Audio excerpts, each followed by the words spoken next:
Hi guys, I'm Bree. And I'm Allie. This is Offscript. If you think about it, books are potential scripts for movies. When this adaptation happens, typically it's disappointing because they went off script. In this series, we will be talking about how off script they went.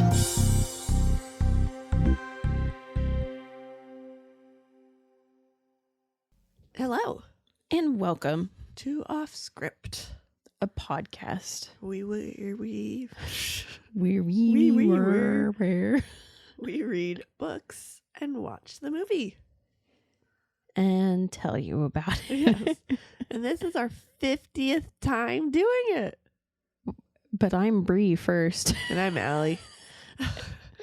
We're so good at 50 episodes done. Knowing what the heck we're doing. And also, this is our first recording that we're doing, knowing that we will officially be releasing them.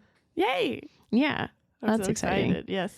You're going to get this like halfway through next season and be like, well, shit, we've already listened to Not only have we listened to almost all of season 3, we've listened to almost all of season 4. But guess what? We're excited. We've been waiting for this for so long. Yes, we have. So, It feels good. yep.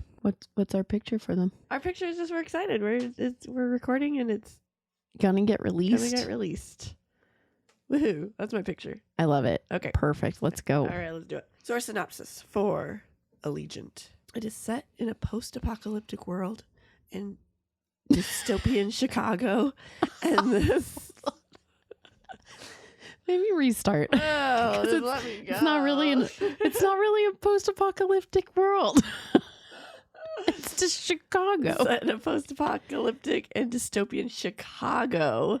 The story follows Trish Pryor, her boyfriend 4, and their small group of friends escaping over the wall that enclosed their city. Once outside, however, they discovered new truths that will shift their alliances and introduce new threats. Yeah.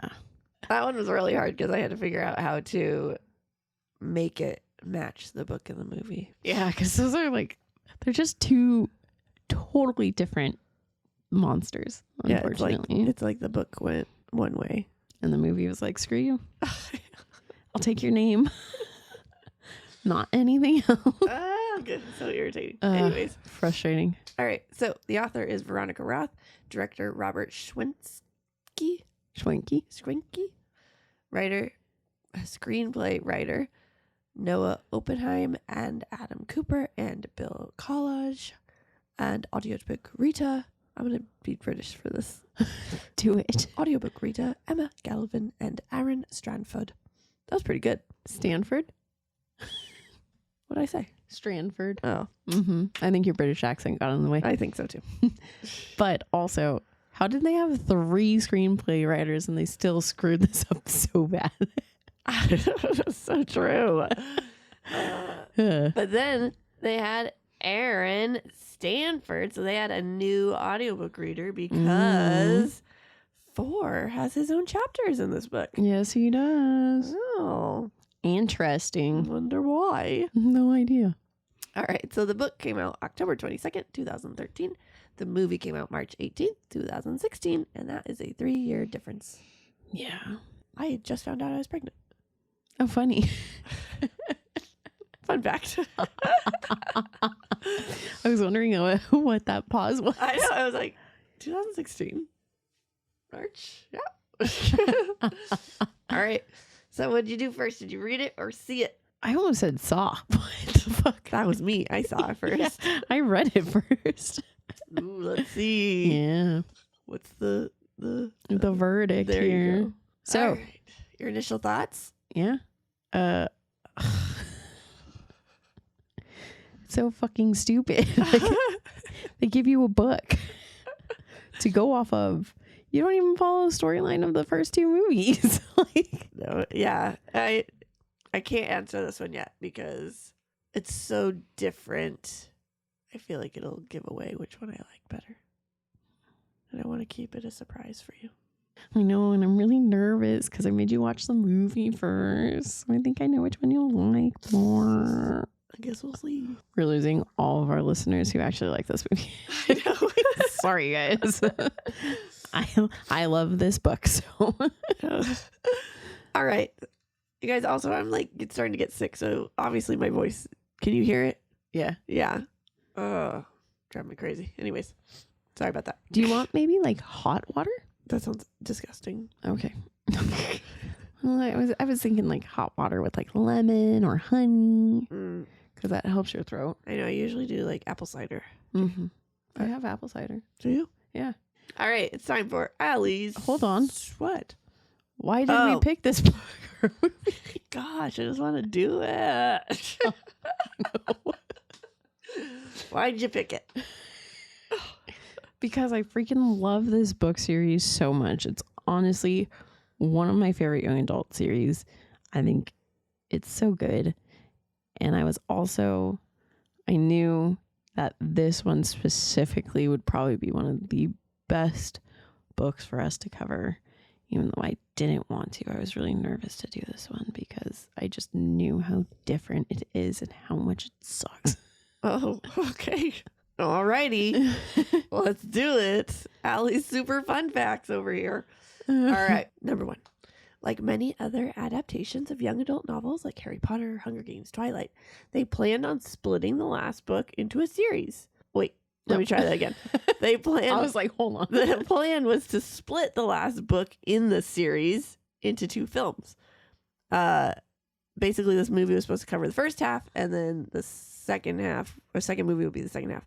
And it was going to be called Ascendant. So that now they're just making up movies. Yeah. Literally, like, here you go. Especially, it blows my mind with how the movie goes. Well, yeah, here. However, due to negative reviews and disappointing box office results, along with a TV series follow-up, they were all canceled. But the thing that confuses me is that it says the first half of this book is going to be in this movie, but they put the whole book in this movie. Yes. That's what makes me mad. And then I was kind of sad because I was like, although I didn't really want to watch a second film of this, part of me wanted them to then be able to rectify all the things that they screwed up and fix it. Mm-hmm. And I was like, one of my favorite things about this series is the main difference here that I won't be saying until later. I just really wanted to see that happen and play out. Like, I know. And then it did not. Yeah. Yeah. BS. Stay tuned to find out what we're talking about. All right. Number 2. Triss's hair was supposed to be chin length in Insurgent, but it was not because she was in The Fault in Our Stars. Mm-hmm. So in this film, they fixed it, and it's true to the book. So not only is it automatically chin length. Yeah. From being pixie cut. Yeah. It's also blonde. Mm-hmm. It's just, why didn't you give her a wig in the second one? Also, why didn't you dye her blonde? As blonde as she is in the third one in the first one. Yeah. What? Why? They were trying to fix one thing because they screw up so much else in the movie. They're like, here, we'll give you one thing. Her hair is correct now. I promise. Oh, gosh.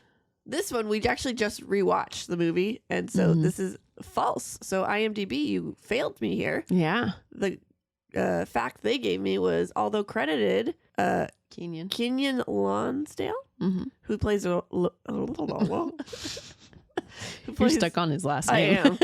Who plays Uriah has no lines. Well, that's not true. We watched it, and he has at least 2. Yeah. I mean, they're like 5 words total. Yeah, and you don't see him moving his lips, so who knows? Oh, yeah. Maybe that's why they got confused, because we had captions on. So it says Uriah. Mm-hmm. So maybe that's why they say he has no lines. Yeah. All right. I won't get too upset. Yeah. IMDb for that one. But also, they can use subtitles. I know. What the heck? But yeah. Yep. Agreed. All right. Number 4. One of the dream sequences Marcus Eaton has involves raining ash as a reference to the Holocaust in Holocaust film Schindler's List, which is coincidental as the grandparents of Veronica Roth were actually Holocaust survivors.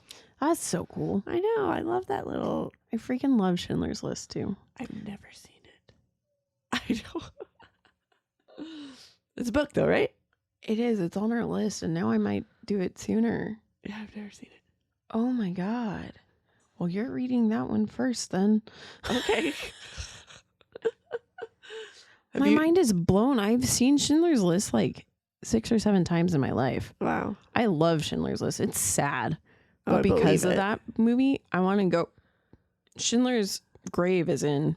It's somewhere where you can go and visit. Oh, I can't remember where it's at. I guess I can Google it. Let me look so I can be accurate here.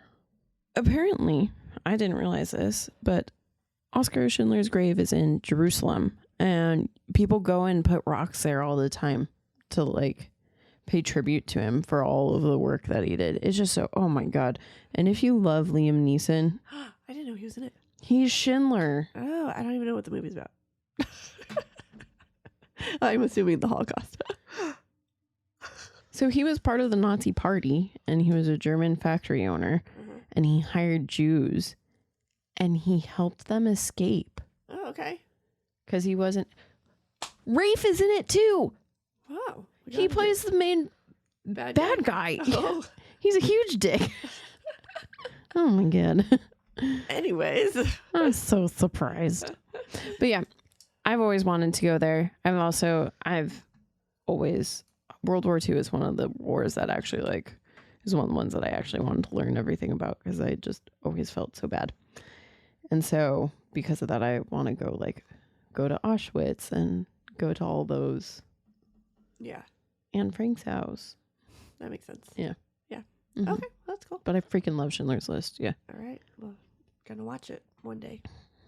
Sooner than I thought. All right. So, number 5. Unlike the Divergent series, Insurgent, this installment was released in 3D. So Insurgent was not. This one was. I freaking hate 3D. And why also was Divergent? I don't know. Why are they just saying that one? I don't know. Copy and paste it. But yeah, 3D sucks. yeah. Dude, remember when everything was 3D? Mm-hmm. Remember when I love watching... What movie did I just watch? I don't even Was remember. it Spy Kids? No. Oh. But I know what you're talking... Where it's like... The finger. Yeah, where it's like you're watching it and it's like obviously they tried to make it specific 3D because it's like things pause and go at the screen. Pop out at you. Yeah. Yes. Or like, I think I got Journey to the Center of the Earth in 3D. Uh-huh. And that one, like, they'll stop and look at the screen because Goo's supposed to come out and spray you or something. Yeah. That's so funny. Cool. Ready? I think so. Okay. I thought I had more to say about the 3D thing, but Sounds good. all right, let's get this started. Okay. So, Oh, wait. Do you think I should start since the start just starts so bad? yeah, go for it. Okay. So we left off in the movie. Edith Pryor is spouting her thing. And so basically Edith Pryor is telling everyone that there's stuff outside the wall and that you should go outside the wall. And the movie ends with everyone like running towards the wall. And That was Insurgent. yes, that was Insurgent, sorry. In Allegiant it starts and like everyone in the city like is stopping people from running outside the wall. Like they knew what was going on. Because these movies, like we said last week, is they pick up right Where they left off. yep. And so you see the people and then they kind of like stop and slow and then you see machine cars. I was trying to say military like cars. Oh, okay. No, machine cars. Come and stop them.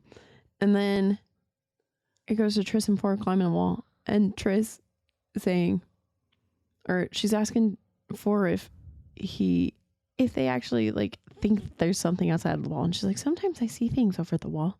And he's like, I don't. And I'm like, first off, what?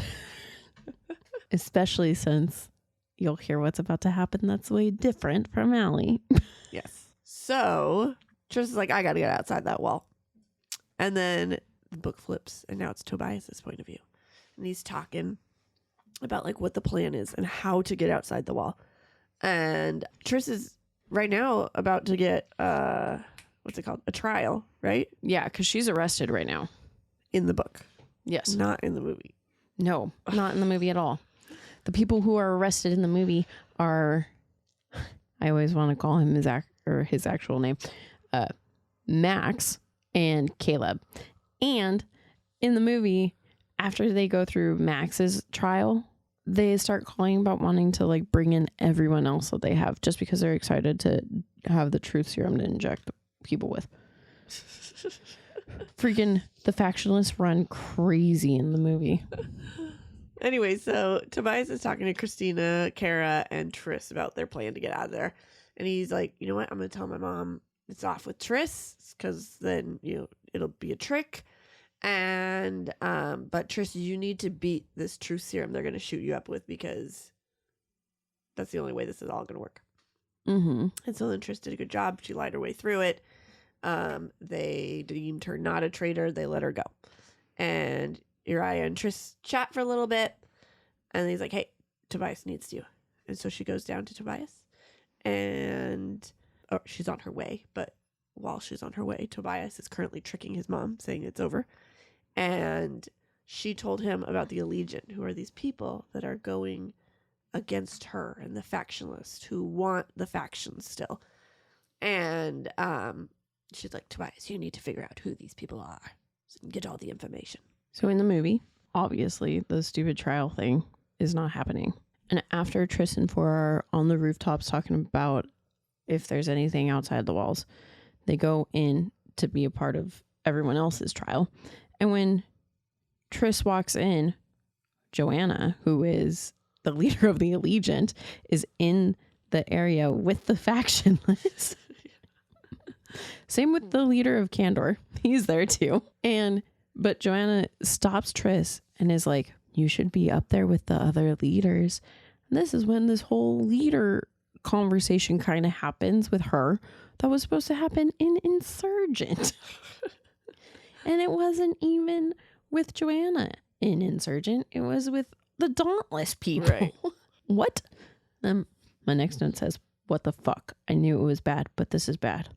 John just, it's the first time he's seen my actual notes. Uh-huh.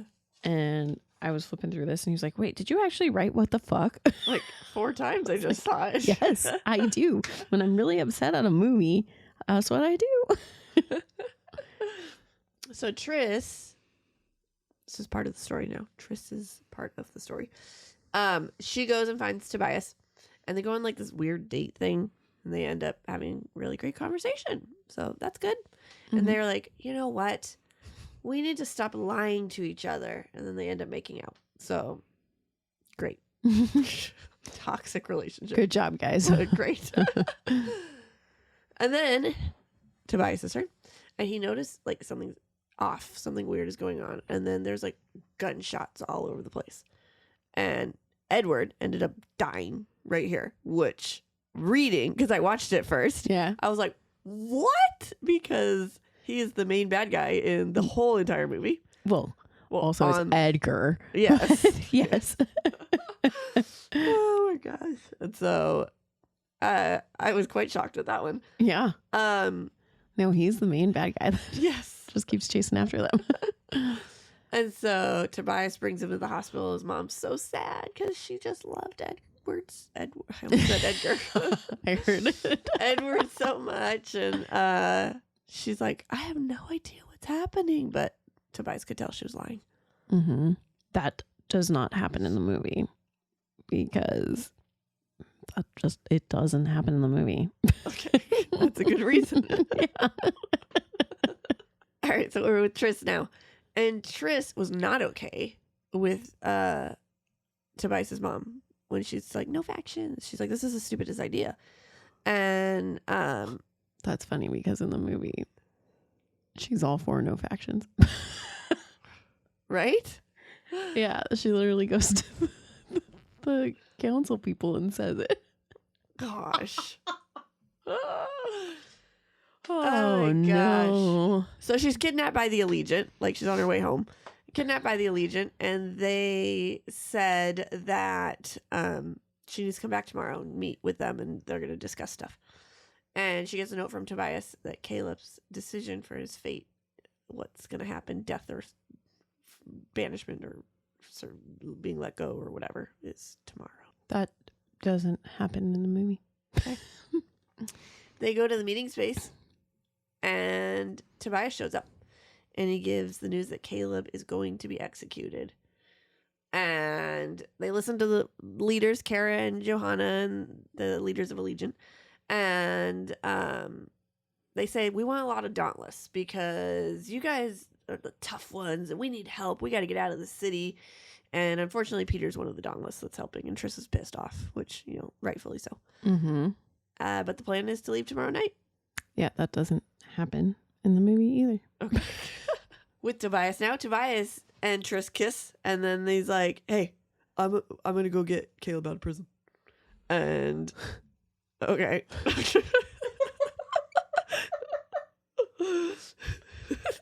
So weird. Oh, okay. I mean, I'm sure it did not. The way I wrote it, though, is like, could you imagine, like, kissing your boyfriend and then him And he's stopping? like, I gotta go get Caleb for you really quick. I gotta go get your brother. Oh, my Atlanta. Okay. So they will go back into Tobias's fear I think landscape. it's just him that goes back into it. He doesn't take her with him. Oh, okay. He goes back in, and it turns out he's not scared of his dad anymore. So that's really good. But he is scared that Triss is going to die, and he cannot save her. We got a ghost in here, guys. He went and lied his way to get Caleb. He's like, I got to take Caleb. The mom wants him, blah, blah, blah, or whatever he says, to trick them to letting Caleb out. Mm-hmm. He says goodbye to Zeke, who was Uriah's brother. Mm-hmm. And then he goes and meets Triss on a train. And we learn at this point that Tobias's leader from when he was an initiate, Amar, saved Tobias's life by showing him how to be a divergent in hiding it. But he wasn't able to hide it himself, so he ended up dying. Yeah. So in the movie, after we've got some of the the trials going on, the next one is going to be Caleb's. But Tobias, in the clamor of everyone being excited for the trials, he gets Caleb out of his jail cell and sneaks him away. And then on their way out, two people stop them and are like, hey, what are you doing? And Forrest is like, I was told to transfer him. And they're like, no, we wouldn't know. So then he pushes Caleb off of a ledge and shoots him and pretends to kill him. I guess I shouldn't have just said pretends to kill him, but guess what, guys? He pretended. He also pretended to shoot him. He didn't really shoot him. Yes. So he really shot, but he... Oh, yeah. Caleb's down in the hit, in a ditch. And he shot probably past him. Yeah. It made it look like... It was a funny part. I yeah, liked it. Yeah. And then after the guys leave, he's like, okay, Caleb, you can get up now. And then they all go steal a car to leave.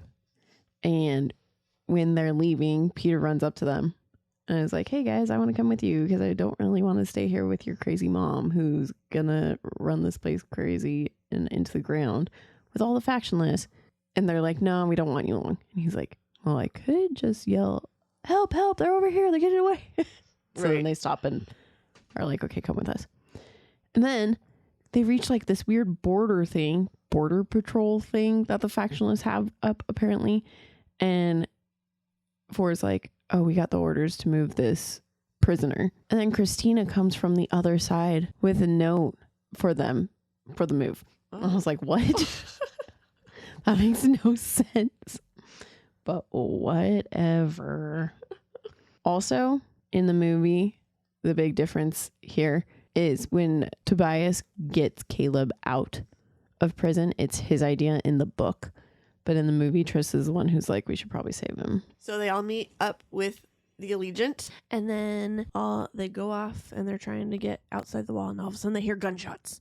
And everybody's getting shot at, and everybody's dropping. Not really everybody's dropping, but Tori drops. Wow. Tori drops. Everyone. And she unfortunately died. And I was sad about that one. I actually was too. I liked Tori. I did too. I mean, she was a very, very, very small character, but I liked her. Yeah. So they're trying to find Tobias, and they find him, and then he also got shot, but he's still kicking it. He's good. And then they get outside the wall, and they start jumping on trains. And then they finally meet two people named Zoe and Amar. And as mentioned, Amar was Tobias's Dauntless leader who was supposed to be dead. And they also see a picture. They show her a picture, the whole crew a picture. And in the picture, it's Triss's mom, and she's little. So Triss is like, what's going on here? So that doesn't happen. Well, part of it doesn't happen in the movie. It happens, but it's messed up like everything else. So after everyone got stopped at the border, well, everyone, Triss, Caleb, and Peter got stopped at the border, Edgar then goes to Evelyn to be like, yo, Four's leaving. And Evelyn's like, Tobias is a traitor. We shoot to kill. And you're like, that's your son you're talking about. Why are you such a bitch? And then they start running. Basically, they go through the border and they also like stop using the car. I don't understand why they stop driving their car when Edgar just brings his car to the wall. Why did they get out? Did they think that would be better? Didn't they have to like climb the wall? Yes, they did. Which is weird because I also, when I read it, I envisioned it being a chain link fence type of thing where there's a random hole and you're like, oh, I'm in. Right. Not, all right, we got to figure this out. And then they basically are walking around in this deserted world and they start talking about how everything looks radioactive. What? That makes absolutely no sense. It's so freaking stupid. And then they're like, what's that? And they turn around and there's Edgar in his car. How did he get through the wall with his car? That's what I want to know. Tell me. How you doing that? Uh-huh. And then after Edgar gets there with his car, he gets stopped by basically the, I guess it's what the movie's calling the Allegiant, but I don't think they ever give themselves a name in the movie. And they stop they stop Edgar from coming after them, which is because they shoot them on their guns and it's like crazy weird technology. Oh yeah. I remember that. All right, so now we're with Tobias and they're brought into this room and this gal named Zoe, and everybody is talking to them about airports and like normal world things, and they're like, what the heck is all this? And they turn over their guns, they get all cleaned and washed off. Triss then... Well, wait, hold on. Okay. Can I ask you how you thought they got cleaned in the book? I saw the movie first. Oh, so yeah. I thought so you just assumed. Yeah. Guys, I just thought, okay, they like went in, took a shower, changed their clothes really quick, went about their business. In the movie, there's this weird ass plasma globe drop thing that comes and like goes right over their body. It's disgusting. I'm like, what the why? Because it's radioactive. Bullshit. Goddamn. All right, so we're with Triss, and they're the leader of this whole outside world is named David, and he let them know that they are part of a U.S. government created experiment. And all I'm thinking is like, I'd be pissed. Like, my parents just died for a freaking experiment. Mm-hmm. Like, well, what makes it worse is your mom knew about it. I mean, at this point in time, you don't know that, but your mom knew. Right. Oh my gosh. Mm-hmm. And so he says that the experiment is working with their genes. So they created these factions. And the goal in the end was all the Divergent come out. And they kind of like show like, oh, we're the pure genes. We have no damaged genes. But that was not what happened because everybody's like, Divergence. I remember, I think like in our Divergent episode, I didn't very clearly explain why I love this book. And it's so funny because how you just explained this made it click. I like that it's a very like, I mean, it's not thinly veiled, but it's allegorical for racism and for homophobia and for basically everything that we do in the world today. And obviously I wish the right people would read it and be like, God, this is so stupid. Why are they keeping people apart like this? But of course, all the people who are already probably fighting the good fight are the ones reading and going, yeah, stick it to them. Right. But yeah, I just love that because it felt very like, you know, sometimes young adult books are written and meant to take you away and not have you see a problem and face the problem. But this one felt like it was like, hey, here's a problem. Right. That none of us are addressing. So let's do it. Also, no one meets David right off the bat. Who they meet is Matthew right off the bat. First off, Matthew's played by one of my many loves. He's played by Bill Skarsgård. And I love him so much. Like, I did not want to rewatch Allegiant, but then I got to him. I was like, you know what? Worth it. I thought he looked so familiar, but I didn't click until I wrote the cast. Oh, and you're like, well, what's funny is when I saw him in Castle Rock, I thought I hadn't seen him in anything apart from it. I was gonna say, I've definitely seen him in it. Yeah, I saw him in it too. He's such a great. I mean, obviously, no one can replace Tim Curry, but he's. I've never seen the original. Well, good news for you. We're not covering the book because I'm not reading that book again, but I do plan on having us do original It versus new It. Okay. God damn, you haven't watched the original? Nope. It's kind of like, what did... I was about to tell you a story about John, thinking that I had just talked to him about a movie that he hadn't seen. And I was like, what movie was it? And then I clicked that it was the Schindler's List thing. Me just uncultured over here. That's hilarious. Oh gosh. Ay. All right. Oh, yeah. Hold on. I should also finish this little introduction part. Okay. Because then they also, after their little plasma tube shower, they got their tattooed wrists. Their wrists tattooed. And with like this weird barcode. And Christina comes up and makes a comment about like, oh, yours looks different than mine to Tris. And then they're in this room and they see this weird like holographic video of David explaining about the U.S. government experiment. So Tobias talks with Amar and finds out that they fixed his death so he could escape because they found out that Janine was killing all the Divergents and they're like, that's not part of the experiment.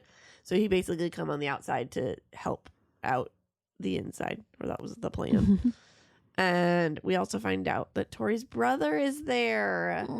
And that's just so sad. It broke my heart when I first read this book. I was like, oh my gosh, she was minutes away from knowing that her brother was alive. I know. Minutes, maybe like an hour or so, but yeah, I was so sad. Because he comes up, he's like, is Tori here? Where's Tori? I know that she was on her way. Aww. Yeah, that doesn't happen in the movie. No. Only Tori dies. Yeah. Cool. Yep. So, which is also stupid because in the previous movies, Tori's talked about her brother. I know. So what an easy little liner.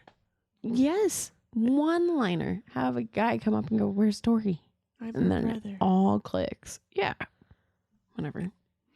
Whatever. All right.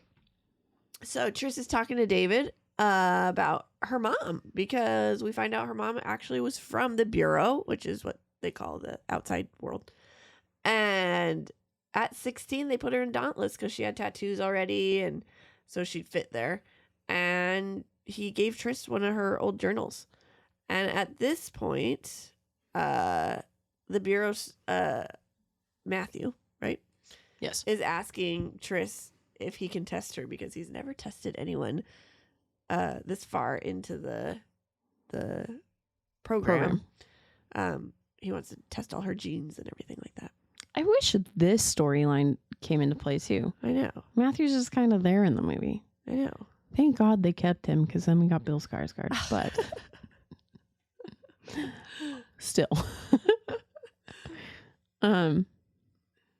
So in the movie, after they've got their wrists tattooed and they're learning about the experiment, we flip back to Evelyn, who, you know, supposed to be focused on getting rid of the factions and going to war with, wow, why can't I remember what they're called? The Allegiant?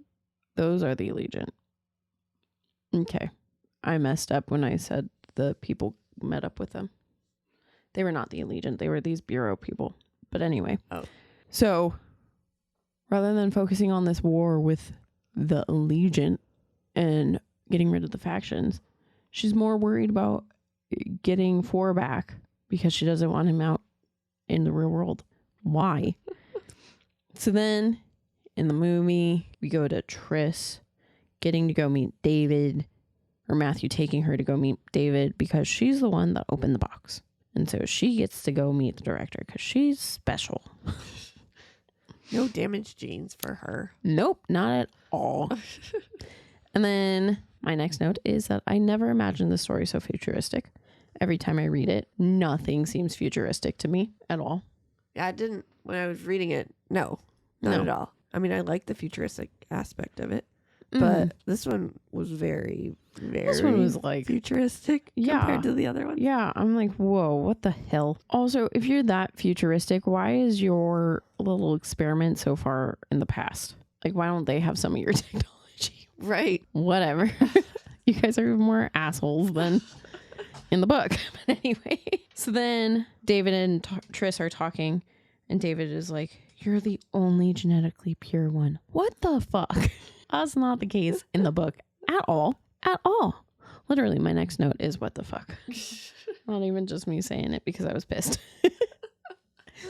And then instead of journals that she gets from her mom, it's like these weird memory tabs that they put on her eyeballs, and then she can see everything that her mom went through.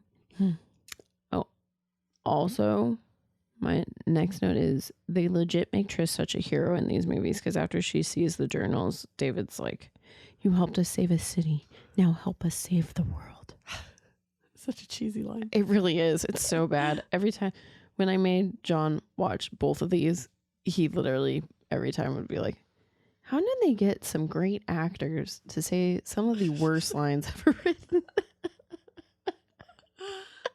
Oh, no. Okay. So, Tobias didn't want to watch his father's trial because they're able to like spy in on what's going on in Chicago. And he's like, no, I'm just going to go do the gene testing thing with Triss. And then he finds out he's not divergent. He just has a very special brain. Poor kid. And there was a girl that was helping Matthew, Nita, I think her name was. Yes. And she came from one of the simulations that happened somewhere else in Indianapolis, I guess. And that simulation failed, but she was able to escape or get out or whatever. Mm-hmm. And she's like, come back. I'm going to tell you about your test results later. And he's like, okay. So in the movie, this doesn't happen. Instead, Nita takes Four to go to a shooting training. We also then see that they're giving Peter and Caleb a job where they have to basically sit and watch everyone in Chicago. They're the ones who are now going to be watching the experiment. My next note is just me being like, what in the hell? They're giving roles to these people even though they're like free from this simulation now. They're like, cool, you're free from this, but guess what? We're now going to make you do this. You now work for us. Yes, sorry. You thought you were free. Okay. So, with Triss, they go on an airplane and they... You've got more? Yeah, actually, I'll catch up to the fringe in the movie. Okay. So, then, after the roles have been given and Four has gone and done some of his shooting training, this is where they realize that damaged people can't go into certain places in the compound. This is also now when Tobias finds out about the genetically damaged. Like, rather than him being told about it, he just found out. Yeah. And he got all pissed at her at a dinner thing or at lunch. Toxic relationship. Very toxic. Especially she goes off to go meet up with David. And then he like tries to go with her but they're upset at each other. So then Nita comes up and is like, no, it's fine. I need you anyway. And Trish goes on her little way. And when she gets up there, she's talking to David because she trusts David so much, all about her and For's little fight. And David's like, don't worry. I know things are tough. It's kind of hard with the differences between you, but everything will be fine. I'm like, what the fuck is this shit? All right, so they're on an airplane, and they're going and they're learning about the Fringe, which is like this almost factionless part of outside of Chicago. And Trish decides she's going to start reading her mom's journal, and she finds out backstory about how her mom came from a really rough childhood, so was either going to the Fringe or going back home. And she's like, I'm going to go to the Fringe. And this is where the Bureau came and collected her. And David asked her to write journals. And Trish shared with Christina and Uriah about how her mom used to live here and everything like this. And Caleb comes over and she's like, go away. So in the movie, the person who learns and finds out about the Fringe is For. Trish never goes to the Fringe. And For is told that this is where they save children. Not that it's a society, where people live. Like, they explain it in the book to be like a rough little area or whatever. Right. And then you find out that's basically like the factionless. But in the movie, they're like, oh, we go there to save the children that are there, yada, yada. But then when they get down into the Fringe, For finds out because he sees a dad and a son. And one of the other people from the Bureau is there trying to get the kid alone. And he goes to the lengths of killing the dad to get the kid alone. And For is like, this is not okay. And he like goes up to Nita and it's like, I did not sign up for this. This is messed up. What are we doing here? And then Christina comes up to him and brings this kid up to him. And is like, For, I think you should see this. And asks the kid's name. And it's the kid who just lost his dad. And he's like, my name? Confused because he doesn't know his name. And then For apologizes about the thing with his dad. And he's like, my dad? Because he doesn't know his dad. So then For realizes that they're wiping memories away and they're stealing kids from the Fringe to take back to the Bureau and raise as a Bureau child. So then For gets pissed. Yes. Okay, you can go. I'll figure out when I jump in next. Okay. We're so far different now, guys. That this is where everything just like... You're going to have to pay attention to two stories now. Because it's so different now. All right. So we're with Tobias and he's speaking with Nita. And he's like, I have such limitations now because I'm genetically damaged. And she's like, oh my gosh. He also hears the verdict for his dad is that his mom's not going to execute him, but she's going to banish him away. And he doesn't know how he feels about this. Flipping to Trish, there's an alarm that goes off. And so Trish kills some time. She's reading the diary entries and she finds out that her mom was supposed to choose erudite at the choosing ceremony, but she ends up choosing abnegation because she met Trish's dad and they fell in love. And he didn't want to go to erudite either. Mm-hmm. So they chose abnegation. And David was not happy that she did not do the plan. Mm-hmm. Plus, he was in love with her. Yep. And so they were like, she's like, I'm not sending you letters anymore. And he's like, fine, whatever. And Trish went to figure out what was going on. So she talked to Zoe. And Zoe's like, basically her dad was, oh, this is what I just said, where her dad didn't want to be in erudite. Oh, yeah. He found out Janine was doing simulation fear tests on the factionless. That's such bullshit, too. Like, everyone's messed up in the books and the movies. Yes. And so, yeah. And then Trish is like, oh, okay, I'll show Caleb it was his mom, too. Yeah. And he's like, here, let me show you. We are relatives of Edith Pryor. Like, I'm like, you guys have the same name. I know. That's the most confusing part to me. I was like, it took you that long to realize that? Like, I also am so upset when... Oh, wait. I had finished Insurgent a week before Allegiant came out. And I remember this because I remember my friend who had finished Allegiant too, me and her, we were stuck on the fact of who is Edith Pryor. You guys were too? Yes. So you didn't know it was a relative? No, I knew it was a relative. Oh, okay. But I wanted to know her purpose, her backstory, Yeah. why she was so important. But they never tell us. No. No. So that makes me upset Yeah. about this book. Yeah. Because I'm like, you really introduced me to Edith Pryor. And then you have Caleb. Even I though, know. like, This- when I read it, I was like, you're an idiot for just now realizing it. I- But cool, we're getting somewhere with her story. Right. This is where I thought we would figure it out, and we never did. So Mm-hmm. I was on the same page as you. I was very upset about that. So Tobias got a note on his pillow from Nita saying, "Come meet me." So he goes off and sees her, and she shows him the family trees of Chicago, and she wanted to show him something else, but she's like, "You're not allowed to tell Tris." So now he's like, "Oh, great. Just promised I wouldn't lie to her, and now I'm going to lie to her." And so they went and met these people who are GDs, which are genetically damaged people, and they're planning to overtake the government. And he sees how bad the fringe is, because they had to go out into the fringe to meet these people.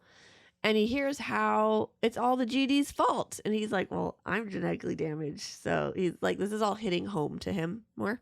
Mm-hmm. And he gets back down. He lays down. He's like, you know what? Screw that. I'm going to tell Tris. We promised we'd be honest with each other.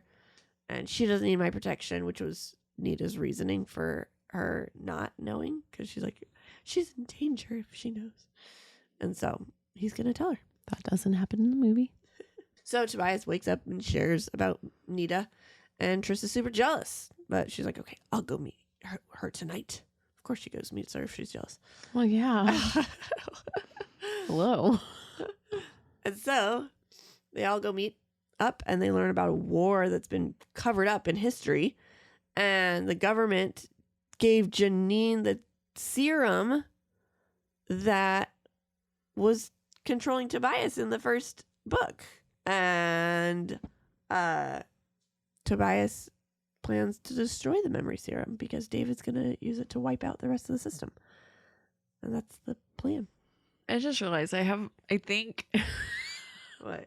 in its own weird, twisted way, the storyline is the kids in the fringe.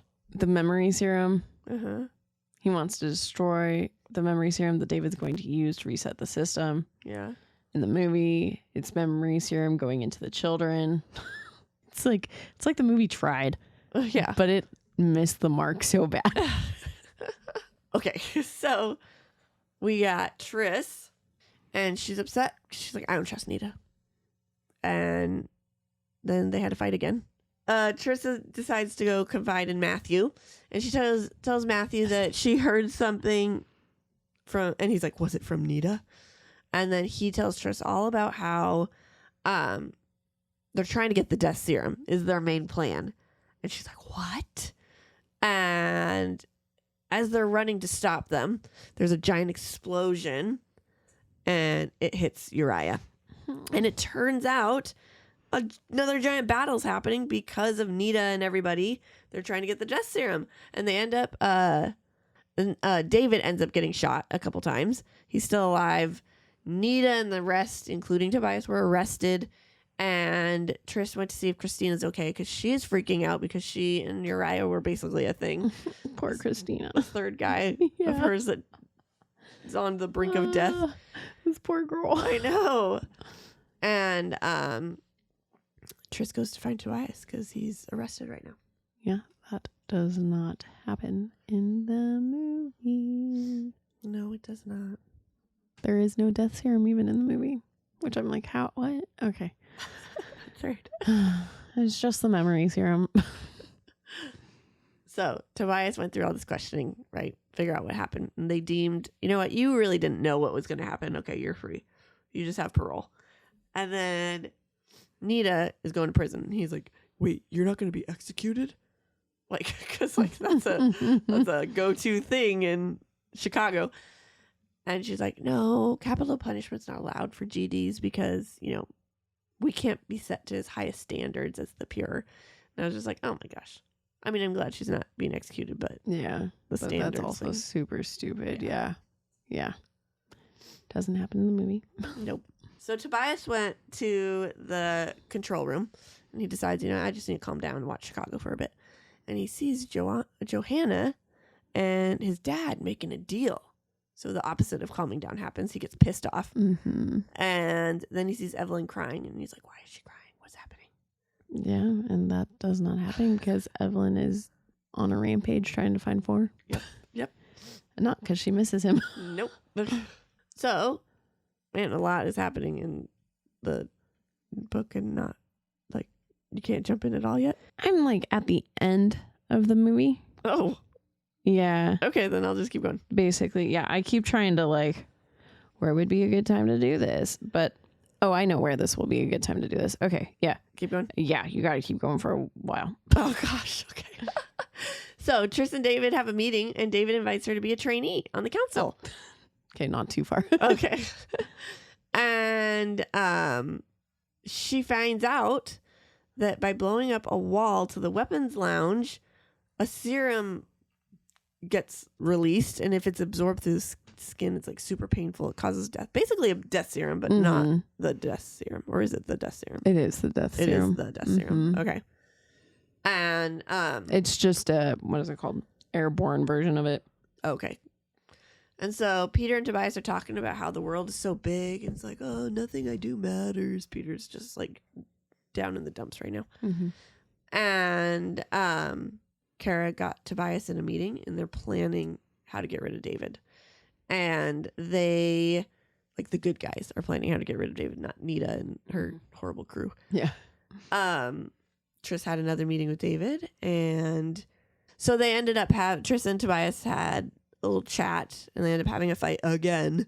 Mm-hmm. And they're like, we need to leave each other alone for a little bit. Mm-hmm. And Mm-hmm.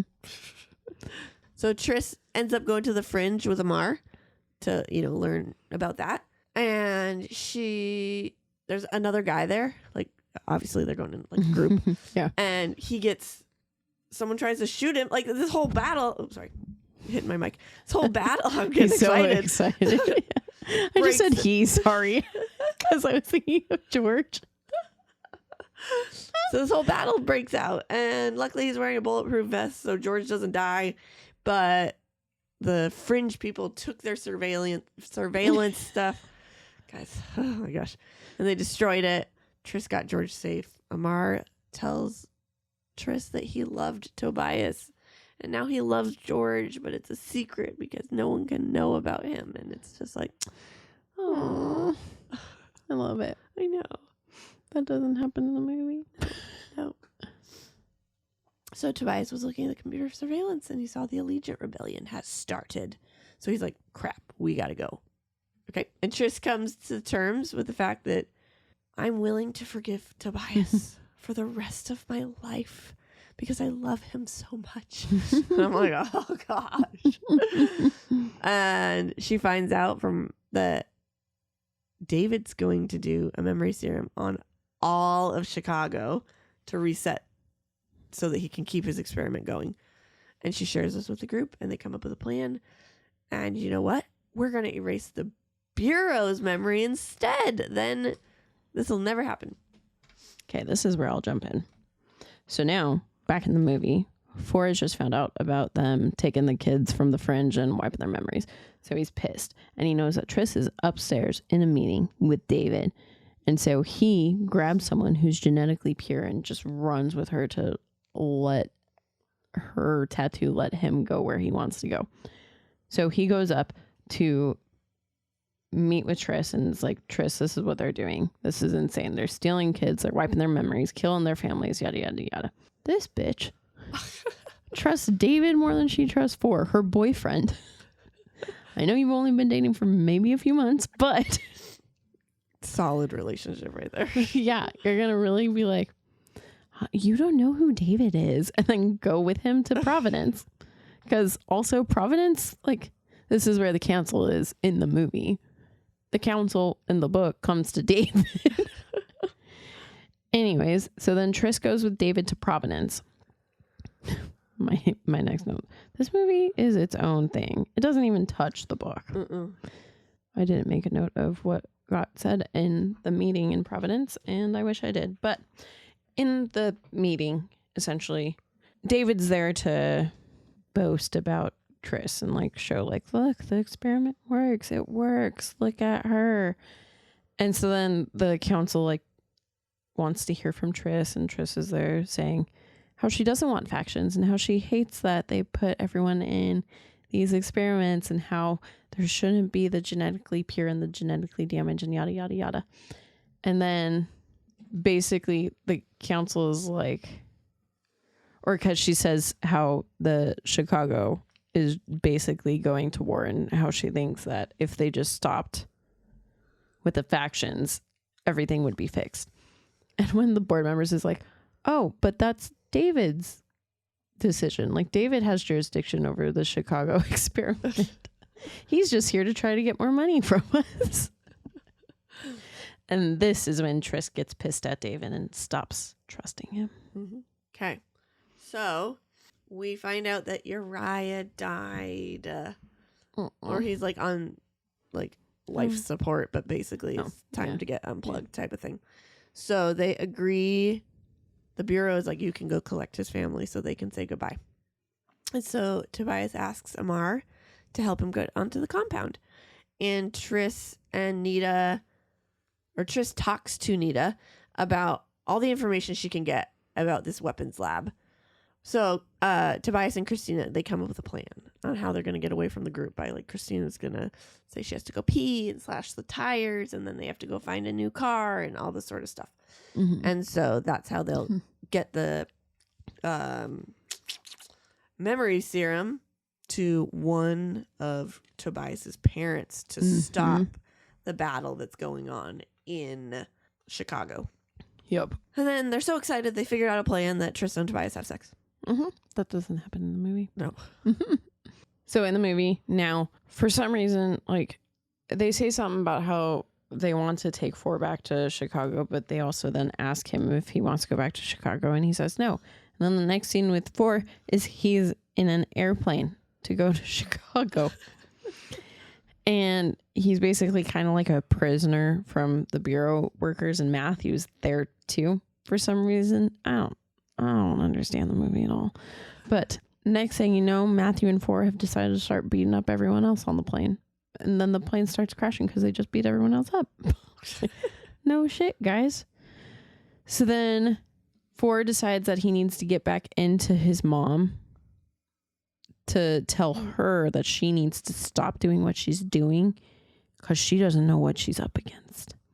So then he has to go walk through all the radioactive stuff again to get back to his mom.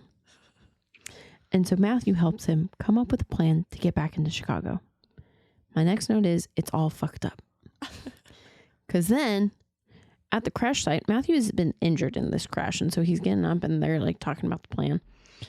And he's like, go on without me. And 4's like, okay, and leaves. Book 4 would never leave someone in a crash.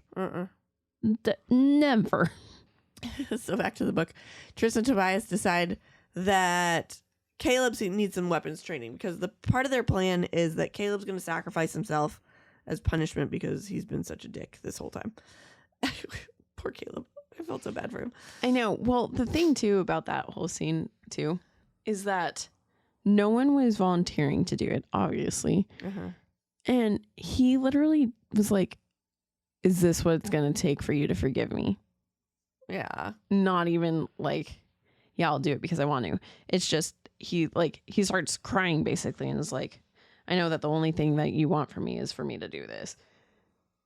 And like, I almost hate that for him too. I'm like, that just, it sucks all around. I know. Poor Caleb. Yeah. Made bad choices and now it's just biting him in the butt. Yep. And so, we also find out Matthew's backstory and how he was in love with a genetically damaged girl and she ended up dying. So now he's like, screw this stupid society. And he is so sad for his girl. It doesn't happen. So now they are heading out to Chicago and Peter is acting real odd, but you know, he's got to come because it's going to ruin the whole experiment if he doesn't. And so they do their plan and Tobias goes off to find a new car, but instead, really he's going to find his parents. And Peter tags along. And he has to decide if he's going to erase his mom's memory or his dad's memory because he only has one time for one dose. Yeah. And so he has to pick which is the lesser of two evils. Uh-huh.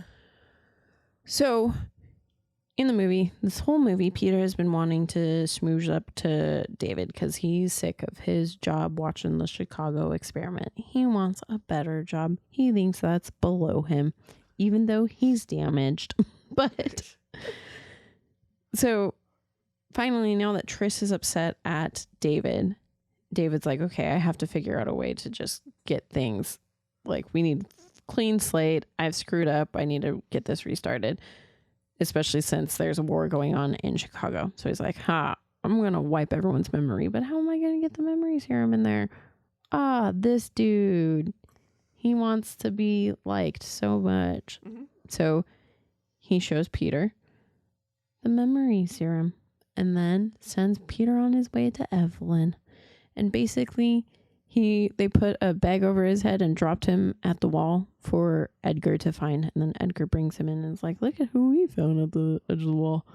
So then Evelyn gets told about the memory serum. This is when she does her basically trial with Marcus, but instead of a trial, she uses the memory serum on him because right. Peter was basically like, when he was telling her about the serum, he was like, do you have someone you don't like laying around that we could try this on? And she did. So she wipes his memory. And this made me sad because there's literally no redemption for Evelyn in this movie, unlike in the book. Tris and Caleb are kind of hanging out. They have a couple minutes left together before this plan goes into play. And so they're playing a game, Candor, where they ask each other questions. They have to tell each other the truth. They used to play it as kids. And I was just so sad. Like, I couldn't even imagine just sitting there with my brother and be like, playing a game. Even if we, like, went through all this crap. Yeah. And just knowing that he's about to die. Mm-hmm. That'd be horrible. It would be rough. Yeah. And you think you have at least, like, a day. But then all of a sudden, they hear an emergency lockdown, and Matthew comes in and is like, we got to do it now. And so now that would be even harder. Okay. Mm-hmm. And so Peter, back to Tobias. So Peter wants to get his memories reset too, because he's like, I hate the man I am, and I think getting them reset is going to be better for me, and all this sort of stuff. Tobias tries to talk him out of it, but then eventually he's like, yeah, whatever, sure. So in the movie, now that Four is in Chicago with his mom and Tris has realized what a dick David is, she's trying to find Four so that they can work together to figure out how they're going to fix things. But she can't find him. So then she goes to find Peter in his little sphere thing looking at Chicago, but he's not there. I wonder where he is. So she has to go to Caleb. And she asks Caleb where he is, but Caleb's like, I don't know if he's not there. I have no idea. So then Tris tells Caleb, like, okay, I really would appreciate it if you found Four for me. Like, I need to find where he's at. So then he finds that Four is in Chicago with his mom, but he also finds that Peter is there giving her the memory serum. So then the next thing that Tris says is, let's go rescue Four. But there's no rescuing Four in the book at all. No. Her, Caleb, and Christina are like, yeah, let's go rescue Four. Four is a strong, independent man. Mm-hmm. You don't need no women. Okay. So Tris is pretending that Caleb's her hostage, right? That's how they're trying to get as much time close to the weapons lab as they can. Mm-hmm. But eventually that does it, people figure it out. Mm-hmm. She also realizes, oh my gosh, I love Caleb. He's my brother. I can't send him to die. Well, let's be honest too. Not only does she love him, but this is totally her abnegation showing. Yeah, definitely. Mm-hmm. And so she made him give her the backpack, which was the explosives. Mm-hmm. And she's like, I can survive the spray. It's okay. I'm Divergent. Yeah. And everybody's trying to stop him. She gets shot, so she doesn't have time to put on the suit that would protect her from the spray. So she just steps in the room and she hears the mist. Psst. That does not happen. So Tris is fighting for her life. She's surviving though. It's like, I can survive the death serum. Miracle. And then David comes in. He's pointing a gun at her and talking to her, which is what all bad guys do. And that's why they always fail. Mm-hmm. And she's trying to figure out where the memory serum is, like, as he's talking. Like, she's looking around. And then Caleb comes in and shoots David. But at the same time, David shoots Triss. She had a vision of her mom. And her mom saying, it's time. You did great, Triss. And she dies. Yeah, guys. This does not happen in the movie. And that makes me so mad. Also, you would think, after having read so many books, watching so many movies, being able to figure out when characters are going to die, that you would think that the second I read a Tobias chapter, I would have figured this shit out. But I did not. And I bawled for like 2 days straight over this death. It hit me hard. I was so sad. I was like, just died. You can ask Sierra. She got to witness that. But in the movie, they're not that. No. Triss does not die. In my notebook. Oh. What? I was reading the one before that note and I was like, that's not the right note. My next note is literally Triss is supposed to be dead by now, when in all actuality, she's running with Christina and Caleb and 4 to go turn off this ventilation system to stop Evelyn. It's a little plan that David technically put into place. And Evelyn is going crazy right now because she's crazy. No. Yeah. Because she wants to wipe everyone's memory and she doesn't care that she's also going to be wiping her son's memory. But then the memory serum starts to get released just a little bit. And Peter sees this and he starts to book it because he doesn't want his memory erased, even though in the book he's supposed to want it. Yep. Literally, my next note says, what bullshit. But then Caleb saves the day and is able to find a way to turn off the ventilation system. And it gets turned off. And then Triss sends a message to David to be like, screw you. I know what I'm doing better. And that's it. That's it for the movie. Which just drove me crazy because I'm like, with Divergent and Insurgent, like, you knew there was going to be more. Yeah. But the movies ended it where if there wasn't more, it was okay. You knew there was supposed to be more, but it wasn't a cliffhanger. Whereas this movie ended on a cliffhanger and there's no more. And I'm like, oh my land. I mean, I know there was supposed to be more, but shouldn't they have ended it the same as the other ones just in case? Shouldn't they also have ended it halfway through the book? If that was their plan. Yeah. What are you guys thinking? Oh, gosh. Ugh. Okay, so Tobias finds Evelyn in the book, and he tells her what's going on and that he wants to reset her memory. And they call Marcus and Johanna, and they put an end to this war. And she agreed to the condition that Marcus couldn't run the city. And what she agreed to was that she will leave the city. She didn't agree to getting memory serumed. So no one's getting memory serumed. And then she's just going to leave. And that's not true. Peter got memory serumed because he wanted to. And he's super annoying. He's like a little toddler. And has to relearn everything. And Tobias went and found Zeke and all of Uriah's family and let them know what happened. They went back to the compound and they said their goodbyes. And this is when he found out that Triss died. Aww. No. It's so sad. Yes. But it didn't happen in the movie. Yep. So Tobias is going through all the memories of Triss and like all the feelings of grief and everything like that. And Caleb comes and ends up telling him that, you know, Triss wasn't being reckless. She meant to do this. She thought it through. Don't be mad at her. Because before they left, Tobias is like, don't do anything stupid. And then she doesn't. Yes, She does and doesn't. But it wasn't originally her plan. And so basically she just wants to make sure that Tobias knows that much. Yeah. Yep. So Uriah gets unplugged and David is also in the hospital, which pisses Tobias off, but he got memory serum, so David has no idea what's going on. And Tobias is about to use the memory serum on himself. because he doesn't like this grief.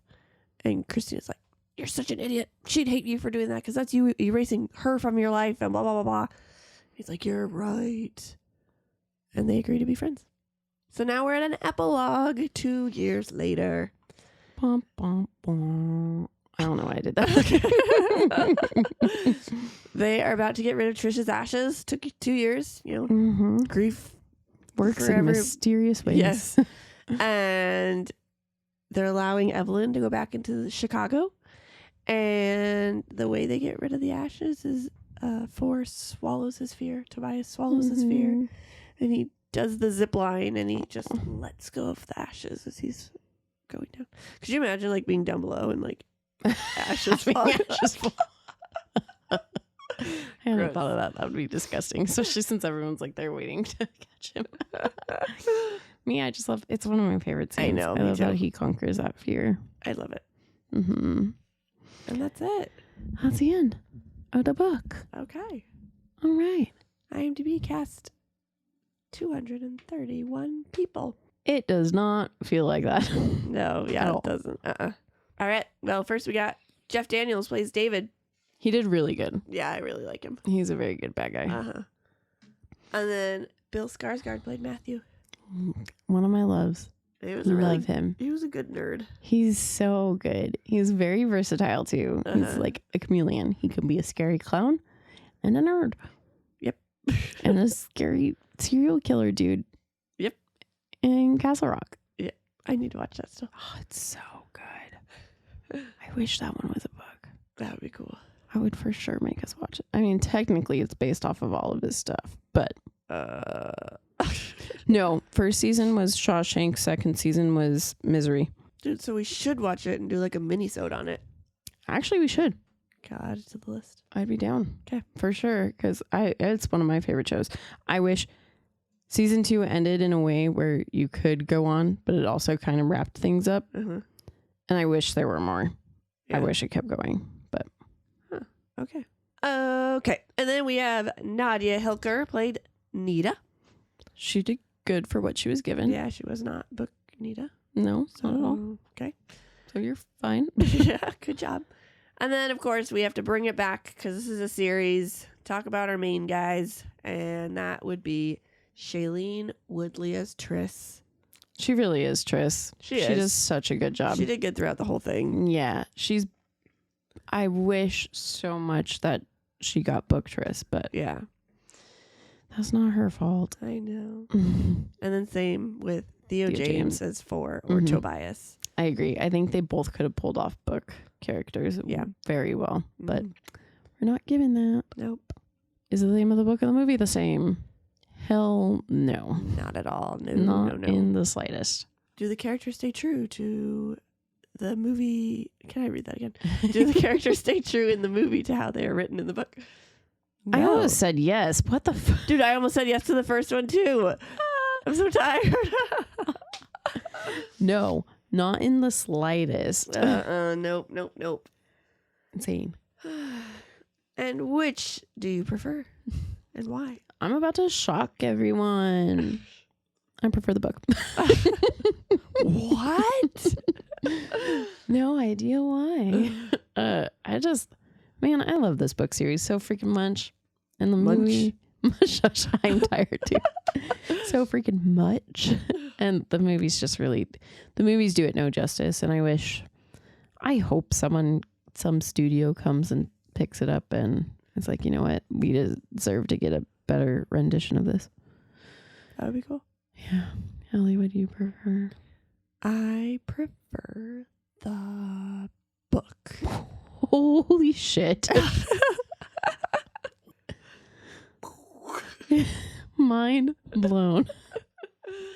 Yeah, I just didn't like... Okay, so like the first two, I chose movie because they followed the book so closely. It wasn't really a vast difference to me. I mean, it was fun watching it and I like the futuristic parts and all that sort of stuff. Mm-hmm. But this one was so different. Mm-hmm. Not just from the book, but from the style that the original two movies were. Yeah. So it didn't feel like it was its connected. own beast. Yeah. So I did not like that at all. That just makes me really happy because I thought you were going to like the movie because you watched the movie first. Yep. Nope. The And thing I did would've not been really work. sad. Our theory did not work for this one. I've been stressed about this whole time. Well, there we are. All right, guys. Okay. Our next episode is going to be Caging Skies, which is Jojo Rabbit, which is really ironic because it's a World War II movie. But Oh, how funny. Story. Yeah. That's awesome. Yeah. After we went on a tangent about that. Uh-huh. And then next week's. Season 3 episodes. Because that's going to be season 4 episode. Mm-hmm. So season 3's episode is going to be a mini-sode for Divergent. Yes. Do you like how we actually can tell you, starting now, you guys, we will tell you legit what's sneak coming on peeks. Wednesdays. Yeah. Because for all that too. Yeah. For forever. For everything. Well, I guess all of season 4's will be accurate. Yeah. But all of our Wednesday ones, all of our season 3 episodes we've released are either inaccurate or tune in on a Wednesday for a mini-sode. Yeah. Sorry, guys. That's going to be way confusing. Yeah. I didn't think about that.